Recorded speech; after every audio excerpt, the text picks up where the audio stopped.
Pour vous faire un petit point sur le MOVE, pour ceux qui ne connaissent pas. Donc, le Mouvement des entrepreneurs sociaux, c'est une association qui a été créée il y a à peu près 10 ans. Nos missions, c'est de permettre aux entrepreneurs sociaux… Ah, on a une personne qui a un micro un peu fort. Donc, nos missions, c'est de permettre aux entrepreneurs sociaux de se rencontrer, d'échanger avec leurs pairs, et aussi de sensibiliser la société à tous les enjeux que rencontrent les entrepreneurs sociaux, notamment par une mission de plaidoyer. Et donc, dans nos activités, on a pas mal d'événements qu'on a dû mettre en suspens pour l'instant en raison du confinement. Donc, vous pourrez retrouver à la rentrée tout notre agenda avec nos événements sur les pages régionales, donc sur notre site move.org. Et vous pourrez aussi retrouver l'agenda des Learning Expeditions qu'on a mis en place donc sur le lien que vous voyez à l'écran. Je vous enverrai par mail.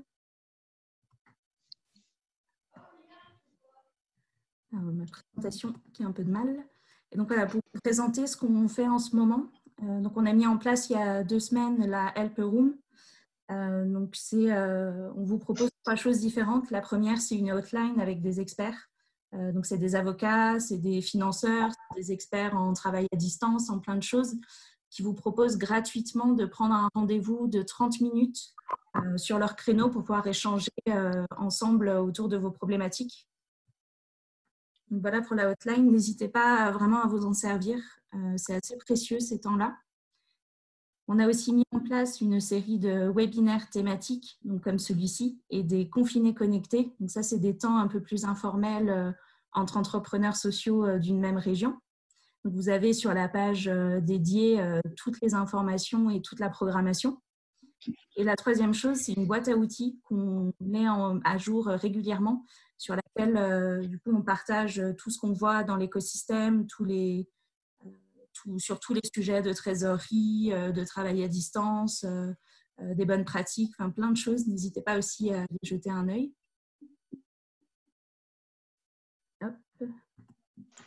Donc aussi, pour cette période, on a mis en place une adhésion solidaire parce qu'on sait que c'est en ce moment pour les entrepreneurs sociaux. Du coup, voilà, donc sur le site du MOVE, si vous souhaitez adhérer, vous pouvez trouver donc une adhésion libre. Et voilà, et donc plus d'informations sur le site move.org et je vous enverrai le PowerPoint avec mon contact à la fin. Je vais arrêter le partage et je vais laisser du coup nos intervenants se présenter.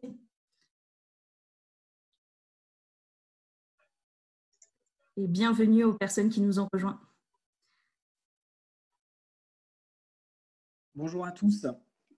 Alors, Marine, je vais peut-être commencer par partager mon écran. Oui. Alors,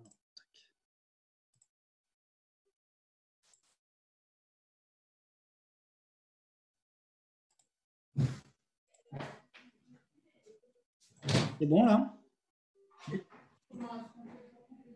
Marine, est-ce que tu peux me confirmer que c'est bon? Oui, oui, c'est bon pour moi.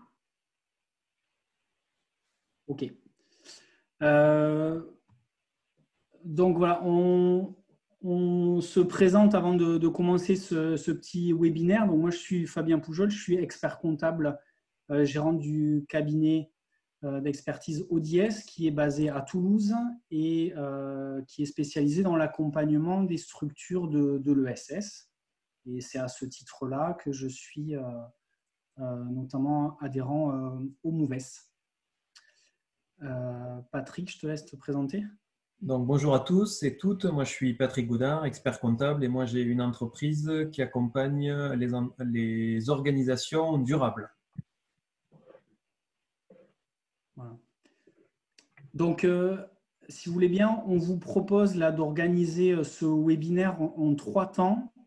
Un premier temps pour vous rappeler les principales mesures qui sont entrées en vigueur depuis maintenant 2 semaines, l'entreprise à faire face à la crise dans un premier temps.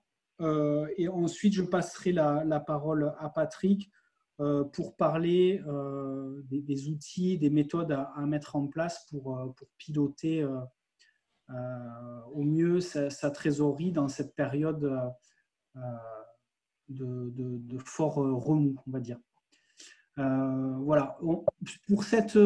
Et puis on terminera peut-être en essayant d'avoir un échange. On voudrait avoir un échange avec vous, plutôt en mode brainstorming sur la base peut-être de quelques exemples que donnera Patrick, pour réfléchir à comment adapter son offre pendant la crise, maintenir éventuellement des lignes de revenus, et puis adapter son offre pour préparer la sortie de crise qui, on l'espère, ne sera pas trop durable.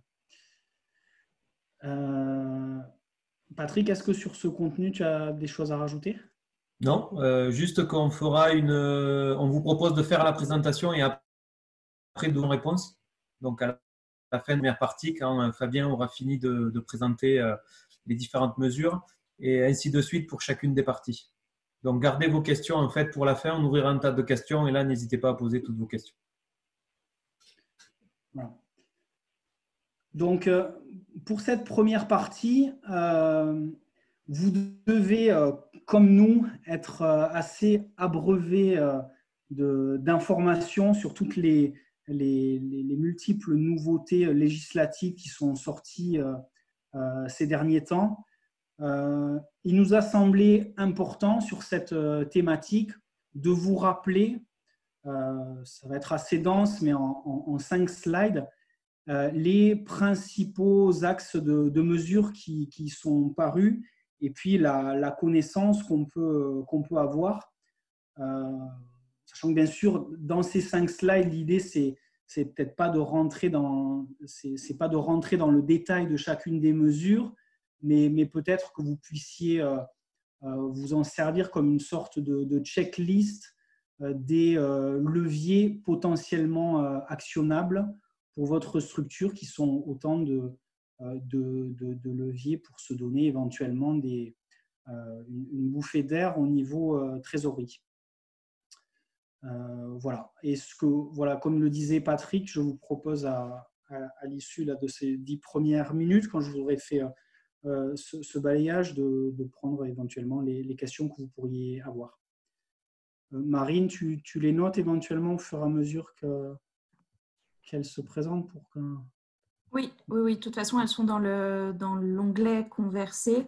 Et bien sûr, je vous les ferai remonter aussi à la fin.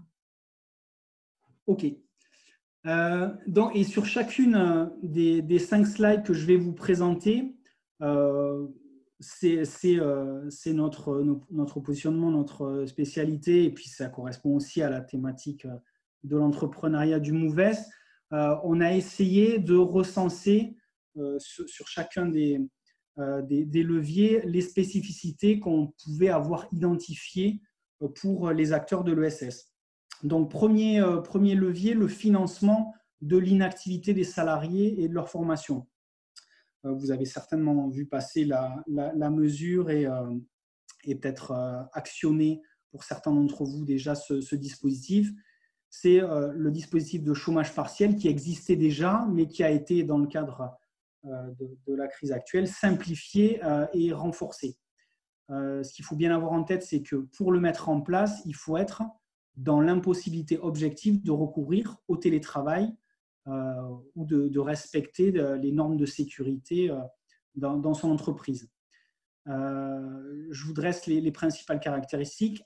L'employeur verse une indemnité au salarié qui correspond à 70% de son salaire brut, et après déduction de la CSG-CRDS, ça représente 84% du net pour le salarié, sauf pour les salariés qui sont au SMIC, qui, eux, ne perdent rien, perçoivent 100% du SMIC. Et pour l'employeur, c'est neutre, puisqu'il perçoit une indemnité forfaitaire de l'État qui correspond exactement à son montant, jusqu'au salaire qui représente 4,5 fois le SMIC. Donc, c'est quand même assez élevé. Tous les types de contrats salariés sont concernés, CDD, CDI, apprentis, professionnalisation. Les démarches ont bien sûr été simplifiées. Vous y accédez en faisant la demande par le portail à l'adresse qui vous est indiquée sur sur la slide, la Directe vous répond en 48 heures. Bien sûr, comme il y a eu une rafale d'ordonnances qui sont sorties, il y a encore pas mal d'incertitudes, de points à clarifier. Je ne rentre pas dans le détail, mais par exemple, la prise en charge des heures supplémentaires pour des entreprises qui ont un cadre légal différent de 35 heures, par exemple, qui sont à 39 heures avec des heures supplémentaires structurelles. Les positions de la Directe, pour le moment, ne sont pas forcément claires. La rémunération du mandataire social, pour le moment, a priori, ils n'ont pas droit à ce dispositif, mais j'ai cru comprendre que dans certaines régions, ça pouvait être accepté. Est-ce qu'il va y avoir une évolution des textes législatifs? C'est possible. Et puis, bien sûr, les premières réjouissances pour nous, avec certains refus de la Directe après demande, et les refus ne sont pas motivés. On n'a pas l'indication du motif pour lequel ils sont refusés, donc il faut après faire une demande de recours. Parfois des incohérences dans les réponses de la Directe, et puis aussi le fait que les logiciels de paie ne sont pas encore à jour pour prendre en compte toutes ces spécificités. Si vous n'êtes pas en chômage partiel, l'autre grande mesure, c'est l'arrêt de travail pour maladie, bien sûr, Covid, ou étendu également à la garde d'enfants ou aux personnes vulnérables. Par contre, l'indemnisation, elle n'est pas la même. C'est le cadre normal pour le moment qui s'applique pour les arrêts maladie, les indemnités journalières de la Sécu qui représentent 50% du salaire et en complément de l'employeur jusqu'à 90%. Mais donc, du coup, en arrêt maladie, le coût pour l'employeur est a priori supérieur qu'en chômage partiel où le coût net est nul. Par contre, ça concerne tous les statuts, y compris les mandataires sociaux, bien sûr les salariés. Le délai de carence a été supprimé. Autre dispositif qui commence à être proposé, notamment dans notre région Occitanie, un plan de formation avec la prise en charge de 50% du coût des formations qui peut être cumulé avec l'activité partielle. Je vous ai mis pour mémoire un certain nombre de spécificités qui soulèvent des questions pour les acteurs de l'ESS, notamment le statut particulier des gérants de coopératives comme les SCOP, sachant qu'il y a des différences s'ils cumulent ou pas leur indemnité de gérance avec le statut de salarié ou est-ce qu'ils sont juste salariés. Il y a aussi des échanges encore en cours avec Bercy pour savoir si ce type de salariés associés pourront avoir leur rémunération prise en charge dans le cadre du chômage partiel. Autre contrat assez classique dans l'ESS, c'est les services civiques pour lesquels vous devez signer un avenant pour décider de la poursuite ou de la suspension de la mission, mais l'indemnité reste due. Je ne rentre pas plus dans le détail, on reviendra éventuellement à travers vos questions. Deuxième grand volet de ces mesures, les reports d'échéances, toute une série d'échéances qu'il est possible de reporter. Premièrement, en ce qui concerne les cotisations sociales et URSSAF. Comme vous le savez peut-être, il y a deux collecteurs en matière de cotisations sociales, l'URSSAF et la retraite complémentaire, donc deux démarches distinctes. Report possible de l'impôt sur les sociétés, des prélèvements de CFE ou de taxes foncières. Possibilité aussi de moduler le prélèvement à la source. Il est également indiqué la possibilité de remise d'impôts directs pour les situations les plus difficiles. On n'a pas encore eu le cas et je pense que ça sera vraiment dans les cas vraiment les plus difficiles. Et en parallèle, bien sûr, pour ceux qui ont des crédits d'impôt à se faire rembourser par rapport à des déficits antérieurs, par rapport à du CICE qui resterait dû, du CIR, le remboursement est immédiat. Autre série de mesures, c'est bien sûr le report quasi automatique des échéances de prêts et de crédits baux jusqu'à 6 mois. Ça concerne bien sûr les banques, puis aussi la région a annoncé le report des avances remboursables. Pour ce qui est des échéances de loyers et de factures, il y a eu un appel des principales fédérations de bailleurs pour reporter ces échéances, mais quand on rentre dans le détail de l'ordonnance, la possibilité, elle est restreinte aux structures qui bénéficient du fonds de solidarité dont on verra ensuite les conditions.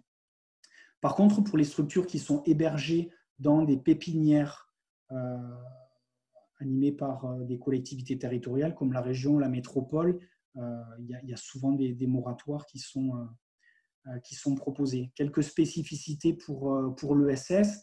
Il y a beaucoup d'associations, de petites structures qui passent par le CEA ou le TZ pour faire leur bulletin. Dans ces cas-là, il n'y a pas de démarche à faire. Le report des cotisations est automatique.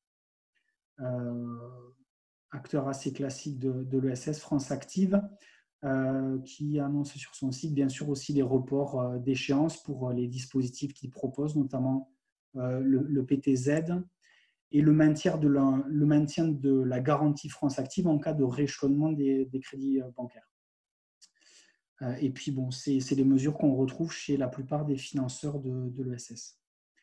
Troisième batterie de mesures, c'est les dispositifs de financement spécifiquement proposés dans le cadre du contexte actuel. Alors, celui dont on parle le plus, c'est le prêt garanti par l'État, le PGE, qui s'adresse à toutes les personnes physiques ou morales exerçant une activité économique. Bien sûr, le plafond de garantie par l'État est de 90%, donc c'est sécurisé pour les banques, et avec un plafond de prêt pouvant aller jusqu'à 25% du chiffre d'affaires de l'année N-1, ou alors, quand on est sur des structures en création, c'est la masse salariale qui va être prise en compte, et éventuellement la masse salariale multipliée par 2 pour les structures innovantes. Le taux, il est quasiment nul, 0,25, juste les taux de garantie, et ça va de 1 à 5 ans avec un différé de 1 an. Par contre, la condition, c'est de justifier qu'on a un besoin de trésorerie qui est né des difficultés actuelles de la crise. Bien sûr, il n'est pas possible de profiter de l'occasion pour rembourser en anticipation un prêt que vous pouviez avoir contracté à un taux moins intéressant en profitant de cette occasion. Donc, il faut que ça soit justifié par les difficultés spécifiques. Il y a une série d'autres prêts qui sont proposés, notamment par les régions. Alors, je m'excuse, je sais que dans ce webinaire, on a des personnes qui sont un peu partout en France. Je pense que là, c'est vrai qu'on a fait…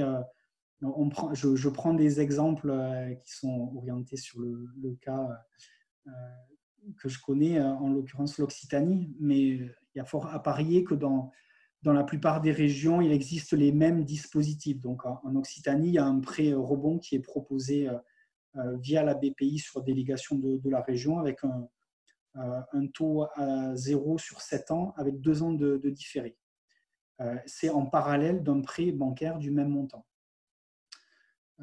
Et puis, après un certain nombre d'autres dispositifs, par exemple la mobilisation de factures, qui peut être aussi un levier intéressant, ou après on peut voir aussi des dispositifs très spécifiques pour les PME ou les startups régionales.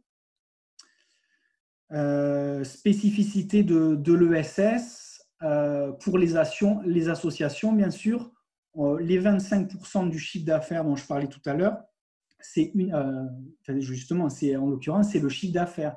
Donc, ça veut dire que pour prendre en compte le plafond qui pourrait être octroyé, il faut déduire des ressources, toutes les autres ressources financières, à savoir les dons de personnes privées ou les subventions d'exploitation ou d'équipement. Autre prêt pour les structures coopératives dont on accompagne un certain nombre, les prêts qui sont proposés via les unions régionales d'ESCOP et SOCODEN, prêts participatifs d'entraide solidaire. 10 000 jusqu'à 10 000 euros, 12 à 18 mois à 0,5%. Et puis sur le site de France Active, mais je comprends qu'il y avait des personnes dans le webinaire qui étaient de France Active qui seront certainement mieux placées que moi pour en parler. j'ai vu il était mentionné là, un prêt à titre gratuit qui était en cours de préparation.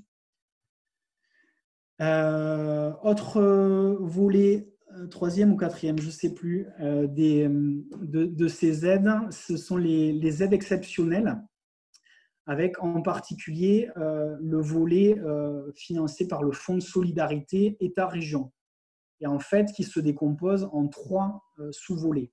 Un premier volet, une aide forfaitaire de 1 500 € ou, si la perte en chiffre d'affaires est moins importante, une aide à hauteur du montant de la perte. Elle concerne, cette aide, les personnes physiques ou morales de droit privé exerçant une activité économique.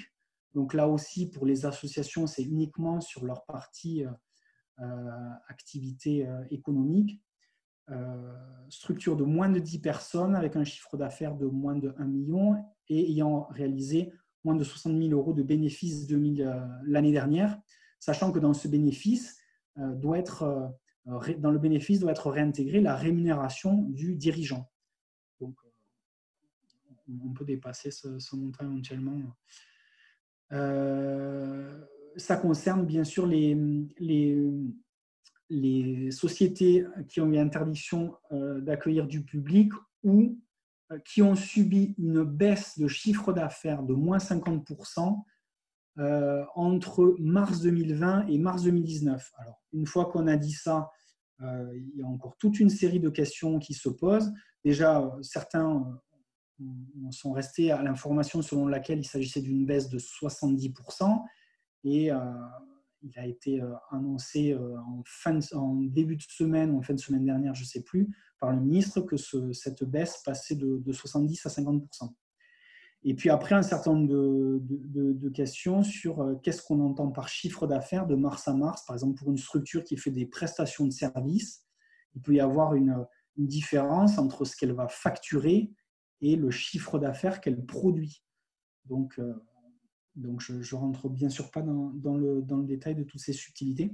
Le volet de 2 000 € supplémentaires, il faut bénéficier de la première tranche, avoir au moins un salarié, alors que ce n'est pas le cas pour le premier volet, et être dans l'impossibilité de régler ses dettes exigibles et avoir vu sa demande de prêt de trésor refusée.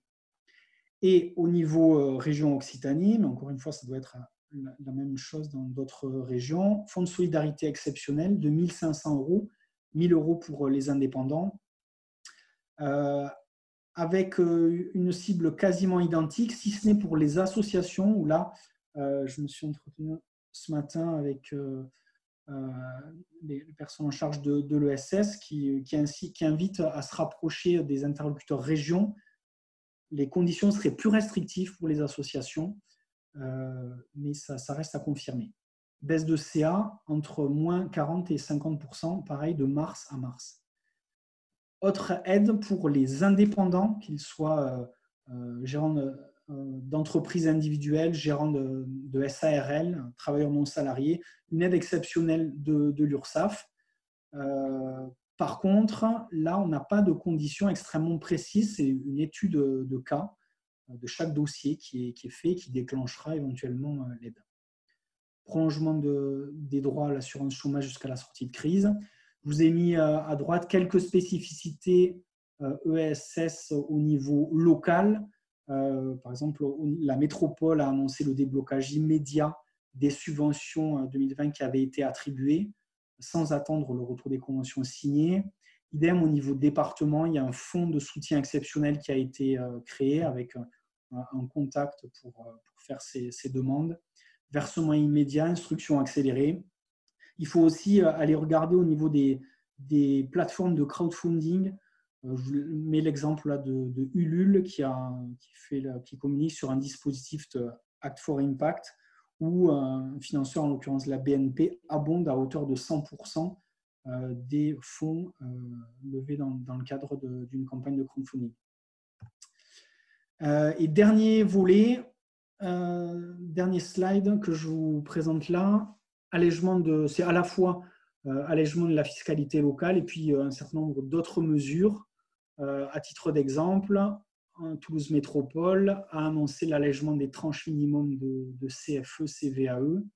l'exonération des droits de place, avance de 30% sur les marchés publics ou les reports de redevances pour les délégataires de services publics.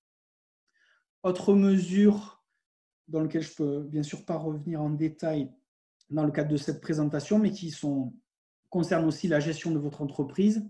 Les règles de réunion des conseils d'administration et d'assemblée générale ont été revues. Il est possible maintenant, sans clause statutaire, de réunir à distance le CA ou même une AG à huis clos par conférence téléphonique, audio ou par consultation à distance avec un envoi des documents possibles par mail, même si ce n'était pas la pratique jusqu'à maintenant.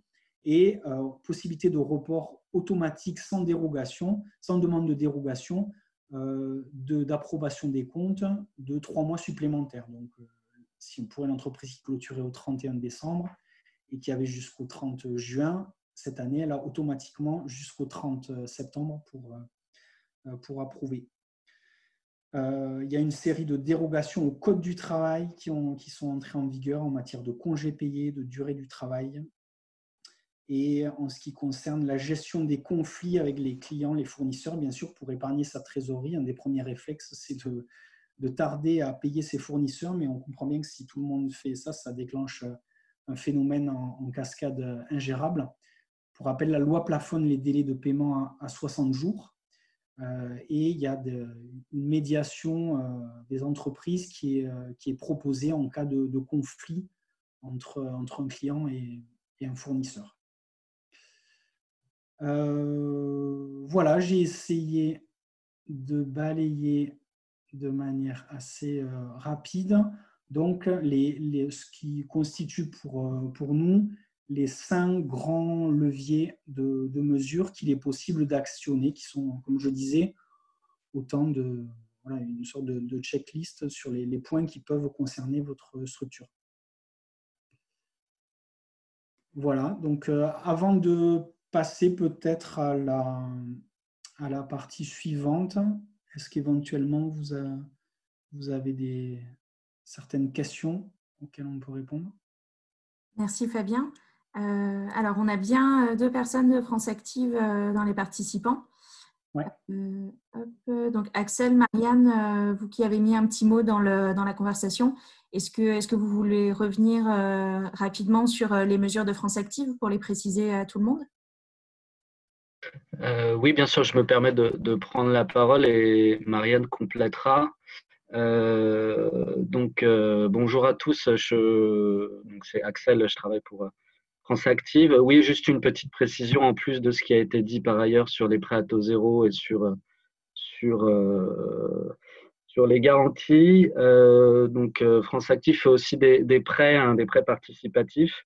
Et là, on a mis en place des reports d'échéance pour les entreprises de l'ESS. Voilà, et donc il suffit de faire la demande auprès de notre service financement. Il y a un formulaire qui est mis à disposition. Donc passer déjà par les associations territoriales qui sont sur toutes les régions, et Marianne pourra compléter là-dessus. Mais en tout cas, sur les prêts, il y a aussi ces reports d'échéance qui sont prévus de 3 à 6 mois globalement. Et là, on va communiquer un peu plus dessus dans les jours qui viennent, mais là, ça vient d'être fait. Donc, il va y avoir des précisions par la suite. Voilà, j'espère que c'est plutôt clair. Marie, pas à compléter. Oui, je pense que tu as dit l'essentiel, hein, rien de plus à préciser. Effectivement, n'hésitez pas à contacter l'association France Active qui vous a financé en local pour voir avec elle les différents outils financiers que vous avez en cours et les possibilités de rééchelonnement qui s'offrent à vous. Et dans un deuxième temps aussi d'accompagnement à la relance, puisque France Active sera très présent aussi dans sa mission d'accompagnement des entrepreneurs dans la phase de relance de l'activité. Voilà. Super, merci beaucoup pour ces précisions. Alors, pour les questions, on a Desa qui nous demandait est-ce que le PowerPoint est disponible. Alors, comme j'ai répondu dans la conversation, et pour le dire, on vous l'enverra par mail Comme ça, vous aurez toutes les informations. Ensuite, une question d'Océane qui nous dit comment spécifier les salariés qui sont au SMIC? La question porte sur quel dispositif? Le chômage partiel? Alors, j'imagine que c'était à ce moment-là, si Océane veut prendre la parole pour préciser peut-être. Oui, bonjour. Oui, oui, tout à fait, sur le chômage partiel. C'est dans la demande, en fait, dans la demande de chômage partiel que vous allez indiquer l'information. De toute façon, c'est automatique, hein, sur la base du taux horaire. L'indemnité qui sera calculée ne pourra pas être inférieure au taux horaire correspondant au SMIC, soit 8,03 € par heure. D'accord, ok. Parce que dans la demande, en tout cas, il n'y a rien qui spécifie ça. Mais c'est peut-être dans la demande d'indemnisation ensuite. Oui, exactement. Oui, oui. D'accord, ok. Merci. Merci. Jacqueline qui demande pour l'aide au fonds de solidarité, comment renseigner mon compte particulier car mon conjoint fait une déclaration commune.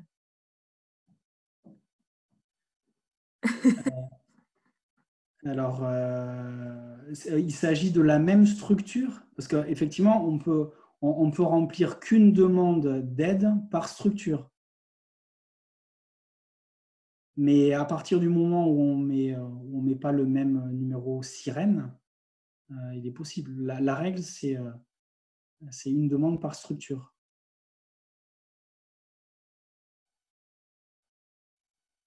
Ah, Jacqueline, on ne t'entend pas. Enfin, je vois que tu parles.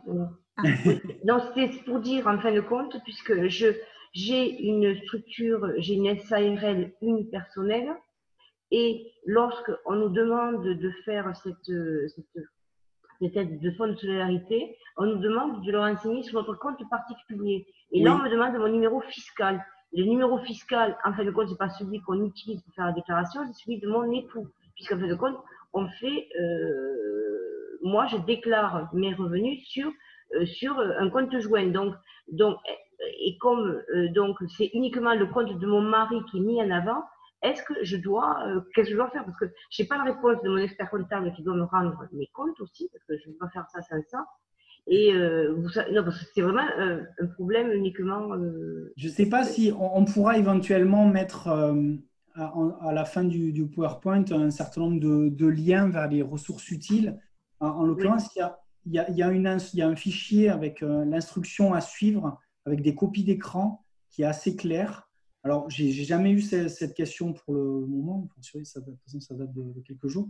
Mais pour moi, à partir du moment où vous mettez le numéro sirène de votre entreprise… Ah non, ça marche pas. Non, ça ne marche pas comme ça. Pour faire le fonds de solidarité, on nous demande de nous inscrire en tant que particulier, non pas en tant qu'entreprise. Non, mais je sais, il faut passer par le compte particulier. Mais ensuite, vous aurez une fenêtre pour indiquer notamment le numéro sirène de votre entreprise. Le problème, c'est pour y entrer, quoi, en fin de compte. Et pour m'identifier en rentrant, quoi, c'est pour ça, surtout. Bon, après, j'ai un compte, effectivement, un numéro de truc, mais j'ai pas donc, je vais demander un mot de passe, je vais voir s'ils me reconnaissent. Parce que je ne l'ai jamais fait, quoi, au niveau des impôts. Oui, ça, c'est sûr qu'on a…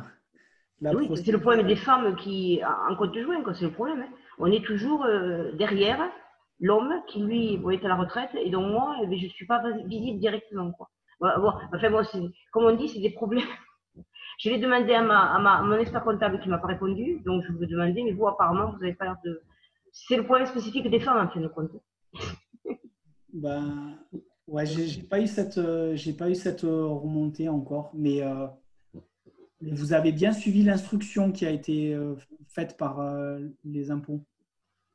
Oui, mais pour les impôts, je vais aller plus loin, quoi. Donc, je vais demander un numéro d'accès aux impôts que je n'ai pas, parce que le numéro d'accès, c'est mon conjoint qui l'a, mais lui a son numéro de déclarant. C'est-à-dire qu'on a deux numéros de déclarant, mais moi, quand je fais la déclaration, c'est pas moi qui l'a fait, c'est lui qui l'a fait. Donc, c'est lui qui a un accès à ses comptes, moi, j'en ai pas d'accès.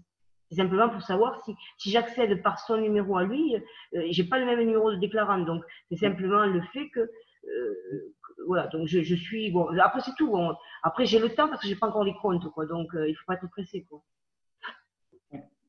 Bon. Non, mais j'ai une autre question à poser qui est plus importante que ça. Ça c'est matériel actuellement. Je suis un peu coincée, bon, mais je vais m'en débrouiller, quoi. C'est pas grave. Je vais tout demander à toute personne. Merci. Merci pour la question. Je vois le temps qui passe quand même assez vite. Je propose de prendre quand même la question d'Agnès qui dit, pour les AG, devons-nous avoir les signatures électroniques des présents ou simplement la liste des participants? Si tu sais, Fabien. Si on les consulte, si on les consulte par visio, par exemple, ou par téléphone? Alors, j'imagine que oui, c'est pour les AG dématérialisés, c'est pas précisé. Si Agnès Luquet veut préciser. Oui, c'est parler sur les AG qu'on fait en visio ou aujourd'hui par téléphone.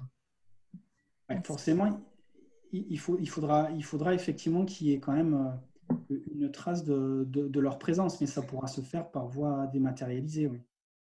C'est-à-dire la liste des présents avec une reconnaissance je sais pas moi, de la personne du gérant par exemple ou du responsable de l'entreprise qui dit déclare sur l'honneur effectivement que ces personnes étaient présentes lors de l'AG. Ça suffit? Ou un mail de leur part indiquant que faisant équivalent à une signature pour indiquer qu'ils étaient bien présents. D'accord. Merci. Comme il est déjà 14h40, comme il reste encore un peu des questions, je vous propose que moi je les garde de côté, puis je vous les envoie, Fabien, Patrick, à la suite du webinaire. Comme ça, Okay. on passe à la prochaine partie. Alors, l'autre aspect, c'est le pilotage de la trésorerie. Donc, premier aspect, c'est pourquoi. Un des points importants aujourd'hui, c'est de savoir où on en est aujourd'hui et où on en sera demain. Alors, avec le peu d'informations qu'on a ou les mauvaises aussi informations qu'on peut avoir, donc l'idée, c'est de se recentrer sur celle dont on est sûr. Et celle dont on est sûr aujourd'hui, c'est le solde de son compte bancaire. Et après, l'idée, c'est de construire un outil qui vous permette de voir un peu comment il va évoluer, surtout pour appréhender ce qui va se passer dans les jours suivants, dans les mois suivants. Aujourd'hui, la grosse inconnue, c'est qu'on ne sait pas combien de temps ça va durer et avec quelle proportion. Donc, on l'a vu sur les mesures d'aide qui sont proposées, les dispositifs, ils sont encore, ils se mettent en œuvre petit à petit. Et on ne sait pas encore, notamment sur le chômage partiel, comme le disait Fabien, si ça va être accepté, pas accepté, à quelle hauteur, dans quelle mesure, etc. Donc pour ça, moi, je vous invite à poser tout ça en fait sur un fichier, au moins sur un fichier Excel, pour voir un peu où vous allez. Le but de ça, c'est de faire des simulations en fonction de l'évolution de l'actualité, donc des aides et forcément de la pandémie aussi, dans l'objectif de décider et de passer à l'action et de voir ce que vous pouvez faire en fonction. Donc, comment l'idée, c'est de construire, je vous ai préparé un modèle qu'on affichera juste après, ce qu'on appelle un prévisionnel de trésorerie. Donc, l'idée, c'est de partir de son solde de banque aujourd'hui, d'ajouter les encaissements si vous en avez et de mettre les décaissements et de voir en fait votre solde de trésorerie, comment il évolue de mois en mois. Vous pouvez faire ça à partir de vos relevés de banque, de vos pièces comptables, les factures et de votre compte de résultat, la dernière plaquette que vous avez de votre bilan. Donc Fabien, si tu peux mettre le… Voilà, on ne le voit pas très bien. Bon, en gros, il y a deux grosses parties. La première partie en haut, c'est encaissement. Donc en général, c'est la ligne ici où on a le chiffre d'affaires pour ceux qui réussissent encore aujourd'hui à maintenir une activité. Et j'ai rajouté la ligne autre. Autre, ça peut être les financements supplémentaires que vous pouvez avoir ou les subventions que vous pourrez toucher.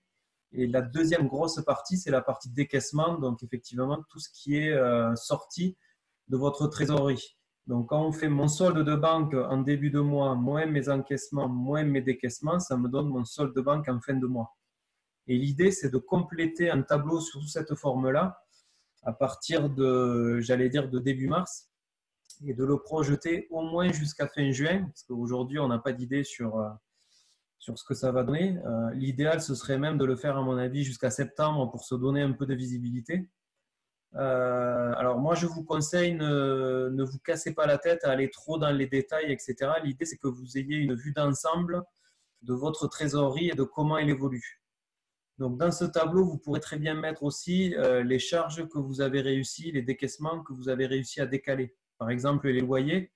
Si aujourd'hui, vous avez acté de ne pas payer vos loyers, c'est voilà, qu'est-ce que ça donne au niveau de la trésorerie et comment évolue votre solde bancaire. L'idée, évidemment, c'est de détecter le plus vite possible un éventuel problème, c'est-à-dire que vous alliez au-delà de votre découvert autorisé ou que vous passiez en négatif pour voir qu'est-ce que vous pouvez faire en fait pour ne pas atteindre cette situation-là ou en tout cas le plus tard possible. L'idée, c'est de savoir avec des chiffres en fait concrètement où vous allez aller et de le savoir le plus vite possible. Donc, je ne sais pas si déjà parmi vous, il y en a qui ont bâti, on va dire, ce type d'outils et qui peuvent déjà nous faire un retour peut-être sur les difficultés qu'ils ont rencontrées ou de ce qu'ils en font aujourd'hui.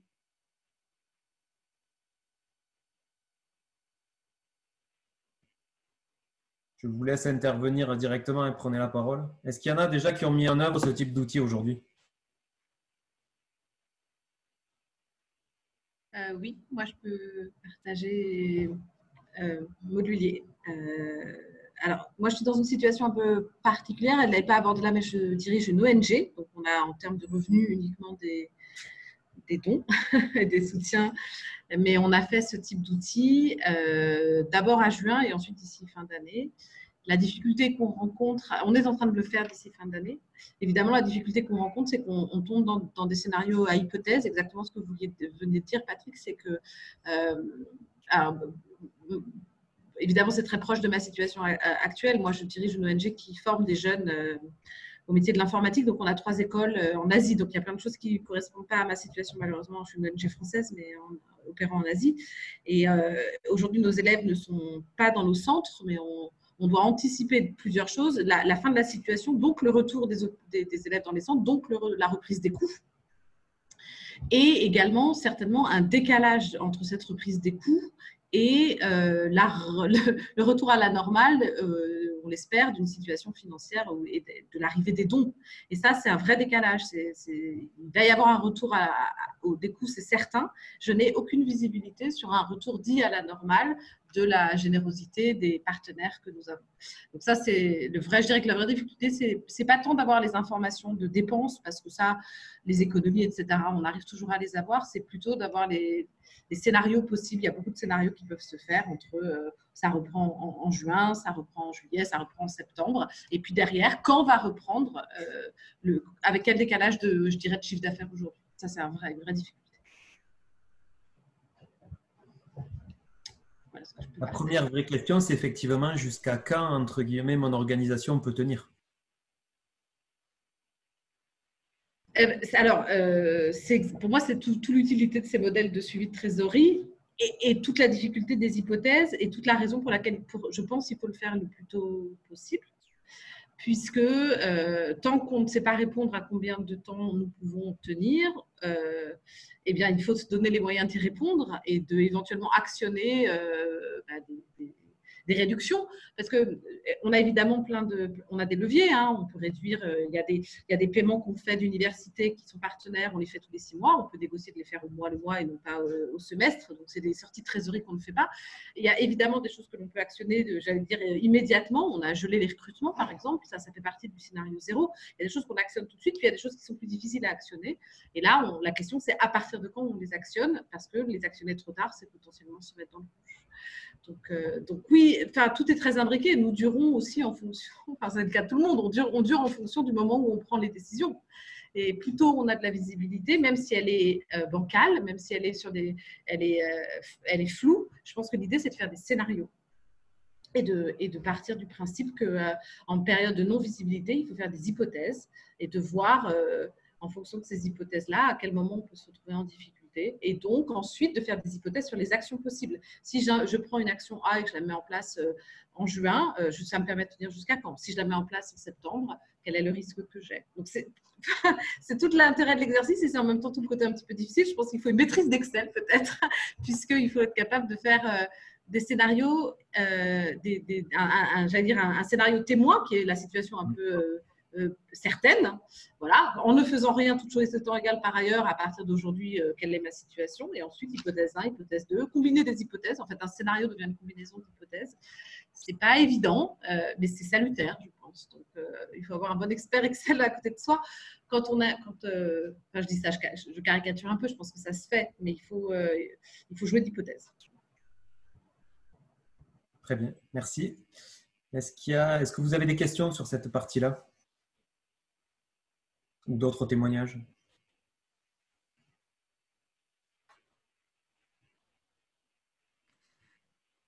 Est-ce qu'on peut juste alors se permettre de poser une question pour la première partie, si ça vous va, Patrick, Fabien? Parce que j'ai eu une question d'Océane qui m'a dit en privé, est-ce que ce serait possible de revenir sur les questions? Juste que je la retrouve. Voilà, c'est Aude qui demandait si le plan de trésorerie met en lumière des difficultés de trésorerie à partir de l'automne, notamment grâce à la mobilisation de réserves. Dans quel temps mobiliser ces mesures, donc toutes les mesures que tu as présentées, Fabien, et attendre avec le risque que les crédits soient épuisés à l'automne ou que les mesures ne soient plus mobilisables? Je ne sais pas si vous avez une réponse tous les deux. Moi, la réponse que je peux donner, c'est la prudence. C'est qu'aujourd'hui, on est vraiment dans une phase d'incertitude. On ne sait pas quand ça va reprendre et comment ça va reprendre. Donc, pour moi, un principe de prudence, c'est d'activer aujourd'hui tout ce qu'on peut activer. Moi, j'aurais tendance à dire aujourd'hui, si je peux bénéficier d'un système qui me permet de gagner du temps pour reculer le point où je vais être embêté à trésorerie, moi j'aurais tendance à l'activer le plus vite possible pour me garder les réserves. Donc là, j'entends que c'est plutôt des réserves internes, les utiliser vraiment le plus tard possible. L'idée, c'est de me donner de la visibilité. Fabien? Oui, tout à fait. Même si à l'heure actuelle, vous n'êtes pas sûr d'avoir une nécessité vitale, je pense que si votre activité est quand même impactée fortement par cette crise, je pense qu'il ne faut pas attendre pour faire une demande, par exemple, de prêt garanti par l'État, au même titre que pour ce qui est de l'activité partielle, dans son formulaire de demande, la plupart des structures font des demandes jusqu'en juin ou juillet, quitte après à ajuster au réel, en fonction de leur activité réelle, les heures qu'ils déclareront in fine dans le dispositif. Merci pour ces réponses. Est-ce que les participants ont d'autres questions sur le modèle de suivi de trésorerie? Sinon, il y avait d'autres questions sur la première partie.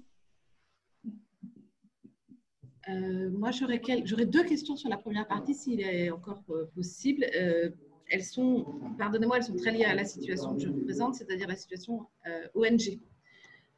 Donc, c'est pas vraiment, je sais, c'est plutôt ici entreprise sociale et solidaire, donc je ne suis pas complètement dans le dispositif ESS.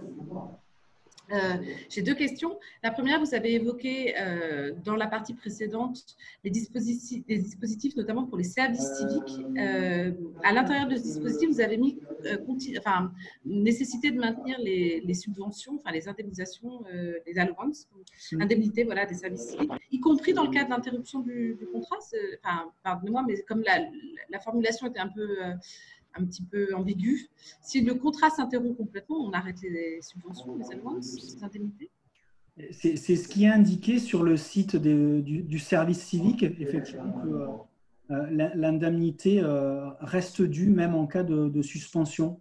D'accord, ok, merci. Bon, après, je vous avoue humblement que mon PowerPoint, je l'ai fait au fur et à mesure que les infos tombaient les unes après les autres, et il est impossible d'être exhaustif. Non, mais je vous remercie, en tout cas, ça souligne le point, ça me permet d'aller le vérifier. Donc, merci beaucoup. Dans des contrats similaires… Effectivement, ouais, j'indiquais aussi le fait qu'ils indiquent la nécessité de faire un avenant, soit pour acter la suspension, soit le… Est-ce que vous avez des démarches similaires pour des contrats très propres, pour le coup, aux ONG françaises agissant à l'étranger, qui sont les VSI, les Volontariats de Solidarité Internationale? Est-ce que c'est quelque chose que vous connaissez?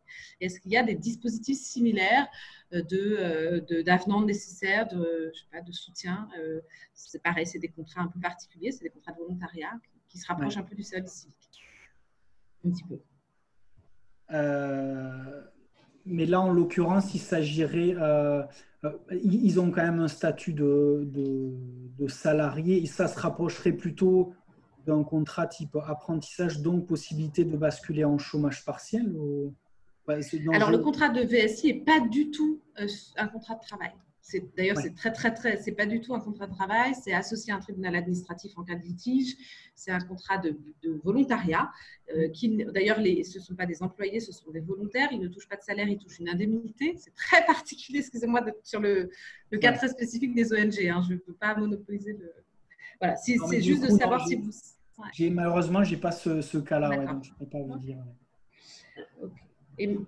Et ma dernière question, beaucoup de choses que vous décrivez dans les mesures, en effet, d'aide de prêt, d'aide ponctuelle de 1 500, 2 000 euros, etc., sont souvent en effet associées au statut entreprise ou entreprise solidaire. Est-ce que vous êtes au courant de dispositifs qui concernent, dès qu'on parle de chiffre d'affaires, évidemment, on ne parle pas des ONG. On parle des ESS, mais on ne parle pas des ONG. Est-ce que vous avez une recommandation pour trouver des dispositifs qui sont propres aux ONG, s'il y en a, parce que moi, je n'en ai pas trouvé beaucoup propres aux ONG et au secteur social purement associatif et sans revenu de chiffre d'affaires?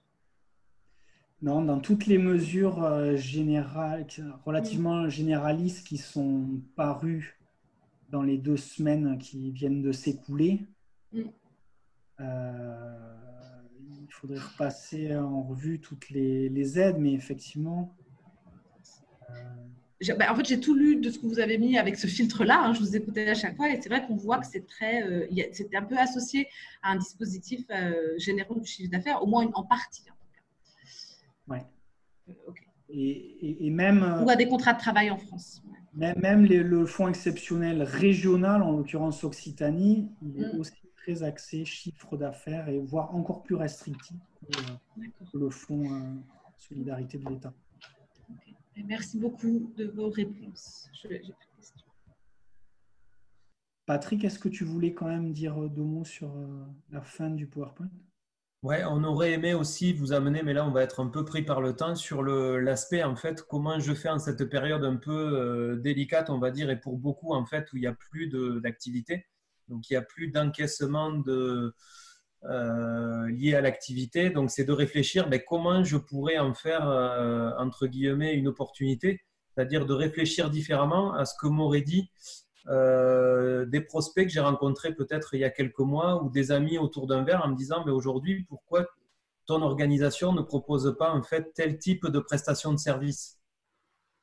L'idée aujourd'hui c'est qu'on subit en fait une contrainte forte liée au fait qu'on peut se déplacer et peut rencontrer de personnes et ça peut nous obliger aussi à repenser en fait notre proposition de valeur, c'est-à-dire qu'est-ce qu'on apporte, qu'est-ce que les gens veulent qu'on apporte ou qu'est-ce que moi je veux apporter aussi. Et à réfléchir à son offre de service. Donc, pour vous citer quelques exemples, on peut penser à un libraire en fait, qui aujourd'hui est fermé concrètement, mais qui met en place un service de livraison à domicile. Voilà, il y a comme ça, en fait, ça peut être l'occasion en fait, pour certains d'entre vous. Alors, j'aurais aimé qu'on en discute, mais là, on est pris par le temps de façon un peu plus ouverte, mais de repenser en fait, son offre de service. Donc, j'avais mis quelques questions comme voilà, que puis-je faire durant cette période de confinement? Quelle nouvelle offre mon organisation peut-elle proposer? J'ai un autre exemple aussi d'un poseur de panneaux de photovoltaïque qui aujourd'hui effectivement ne peut plus se déplacer. Par contre, il avait des clients qui s'étaient fait livrer les panneaux et qui voulaient en fait les lui faire installer. du fait que lui ne puisse pas se déplacer, ils se disent mais moi je pourrais les installer, sauf que je ne sais pas comment faire. Donc lui a eu l'idée de faire un tutoriel sur Internet, de l'envoyer à ses clients pour qu'eux puissent le faire. Et il va créer en fait comme ça une nouvelle offre qu'il a déployée donc, pendant la période de confinement et qui va sans doute en fait pérenniser à la suite du confinement. Donc la situation qu'on connaît aujourd'hui en fait lui a permis de proposer une nouvelle offre de service dans le cadre de son activité. De même pour la librairie, alors je ne sais pas si elle continuera après le confinement, mais en tout cas, voilà, c'est une nouvelle offre de service qui n'existait pas avant. Donc, cette thématique-là est aussi en lien avec ce qu'on appelle l'économie de la fonctionnalité de la coopération. Donc, n'hésitez pas à les rechercher ou si vous avez besoin d'infos, contactez-moi, je vous en donnerai. Le but étant de développer cette partie en fait encaissement qui aujourd'hui en fait est peut-être délicat pour certains d'entre vous.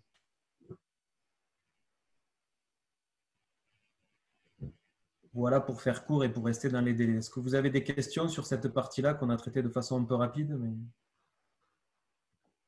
Oui, moi je...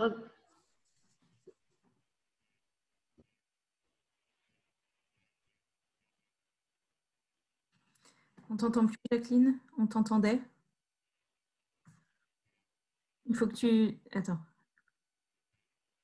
Il faut que tu actives. Moi, j'aurais posé une question justement dans ce sens-là, parce que c'est la deuxième question que j'avais posée. C'est justement le fait que, comme moi, je suis une SARL unipersonnelle parce que j'ai pas pu trouver d'associé, quoi. Mais comme je travaille dans le monde du diagnostic et du monde du bâtiment, et que je pense réellement que le bâtiment, c'est aussi un moment important à mettre à disposition de tout le monde. Et je voudrais plutôt réorienter mon activité professionnelle et je voulais savoir si allez, c'est quelqu'un qui me l'a suggéré hier, mais je ne suis pas allée les voir.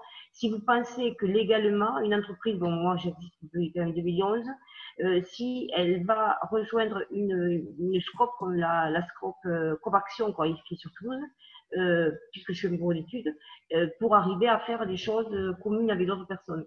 Est-ce que c'est des choses qui sont possibles en confinement ou est-ce qu'il faut attendre la sortie du confinement pour faire ces démarches? Vous m'avez entendu? Oui, très bien. Là, vous parlez en fait de mise en contact.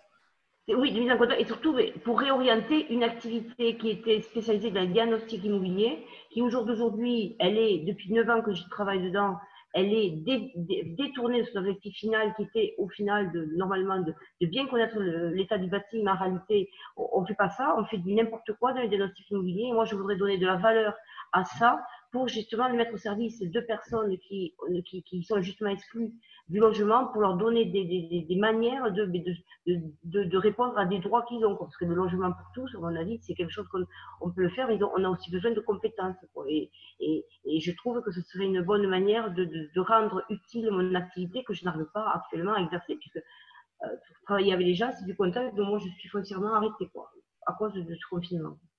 Bah, justement, enfin, la période est propice à ça, justement, à réfléchir à votre activité. Et là, je dirais aujourd'hui, l'avantage, c'est que peut-être les gens sont plus disponibles qu'avant. Donc, n'hésitez pas effectivement à nouer les contacts et à nourrir aussi votre réflexion, quoi. Et là, je pense qu'un réseau comme le Mouvest peut justement vous aider à tisser des liens intéressants. Oui, c'est la question que j'avais posée hier à un autre adhérent qui lui répondait que donc, cette fameuse coopérative d'activité et d'emploi pouvait être intéressante pour exactement là, dans cette réflexion de transformer son offre de service ou d'être résilient dans cette période et donc de nouer des contacts avec d'autres types de structures. Donc voilà, donc la réponse, Jacqueline, c'est prends les contacts et tente. Hein. Je prends contact. Merci. Et juste, il y avait une question de Maya qui a été reposée en privé, qui est: est-ce que chômage partiel est égal à obligatoirement pas de travail du tout en télétravail? Par exemple, un salarié déclaré en chômage partiel peut-il travailler en télétravail entre 1 à 30% du temps de travail parce qu'il a des enfants à gérer ou qu'il n'est pas dispo 100% pour travailler? Comme son nom l'indique, le chômage partiel, il peut être partiel, ce n'est pas obligatoirement 100%. Donc, vous faites la demande, vous pouvez très bien faire la demande à 100%, mais in fine, déclarer au réel des heures travaillées au chômé. Et donc, en l'occurrence, vous pourrez très bien déclarer que vous n'avez travaillé que 30%. Ce qu'il faut quand même éviter, après, je ne sais pas quel contrôle il y aura, certainement. Les entreprises s'engouffreront dans la brèche, mais ce qu'il faut éviter, c'est de continuer à travailler tout en étant en chômage partiel. Ça, pour le coup, c'est nous, avec notre casquette d'expert comptable, on peut que vous dire que c'est illégal. Mais par contre, il y a un certain nombre d'entreprises, oui, qui font des demandes en fonction du pourcentage réel d'inactivité. Ouais. Ok. Agnès, on prend peut-être une question. Oui, juste toujours sur cette même thématique. En fait, j'ai entendu juste avant qu'il fallait faire une demande éventuellement jusqu'à fin juin. Nous, on nous a dit qu'il fallait faire des demandes au fil des mois en fonction d'une activité réelle. Qu'est-ce qui se passe? Est-ce que faire une demande, c'est juste ouvrir son compte et puis ensuite le renseigner au fil des mois? Ou bien il faut d'entrée avoir des scénarios de chômage partiel? Non, le demander jusqu'à fin juin, c'est des cas assez classiques. Hein. Il n'y a pas forcément besoin d'ajuster. Donc là, moi, j'ai déclaré un certain nombre de personnes avec du pourcentage de chômage partiel. Éventuellement, je peux faire cette demande jusqu'à fin mai sur ces mêmes pourcentages, c'est ça? Oui. D'accord. Ok. Je n'avais pas compris. Oui, tout à fait. Et ce qu'on conseille aussi, c'est de faire une demande la plus large possible, quitte après à ajuster à la baisse s'il s'avère qu'on a travaillé un peu plus que prévu, si on a fait moins d'heures chômées que ce qui était prévu. Mais tu le fais quand du coup? À la baisse, c'est au mois le mois quand tu édites tes bulletins de salaire, c'est ça? Voilà, c'est ça. D'accord, ok. Très bien. Merci. Merci Agnès. Je vous propose, étant donné l'heure, de prendre une toute dernière question, parce que j'ai l'impression qu'on a plutôt bien traité ce qui était dans la conversation. Comme tu disais, Marine, peut-être que tu pourras nous faire passer la liste de questions et on essaiera d'y répondre par mail, comme idée. Oui, on va faire comme ça. Et puis, je vais aussi envoyer le PowerPoint à tous les participants. Comme à la fin, il y a vos contacts, ce sera aussi possible de vous contacter au besoin. S'il n'y a pas de dernières questions, il est temps de vous remercier, Fabien, Patrick. Un grand merci pour votre participation et pour tous ces apprentissages et toutes ces données. C'était très complet. Voilà, je vois un grand merci à tous dans la conversation. Merci aussi à tous les participants pour vos questions, pour vos retours. Et puis, n'hésitez pas à suivre la page internet du MOVE pour voir nos prochains webinaires. N'hésitez pas à contacter nos experts aussi de la hotline, à regarder notre boîte à outils. Et puis on se dit à bientôt. Et bonne journée à tout le monde. À bientôt. Merci. Au revoir. Au revoir. Mais là, s'il y a encore des clients présents, il faut comprendre quoi. Parce que là, le client, normalement, il est censé être à Paris.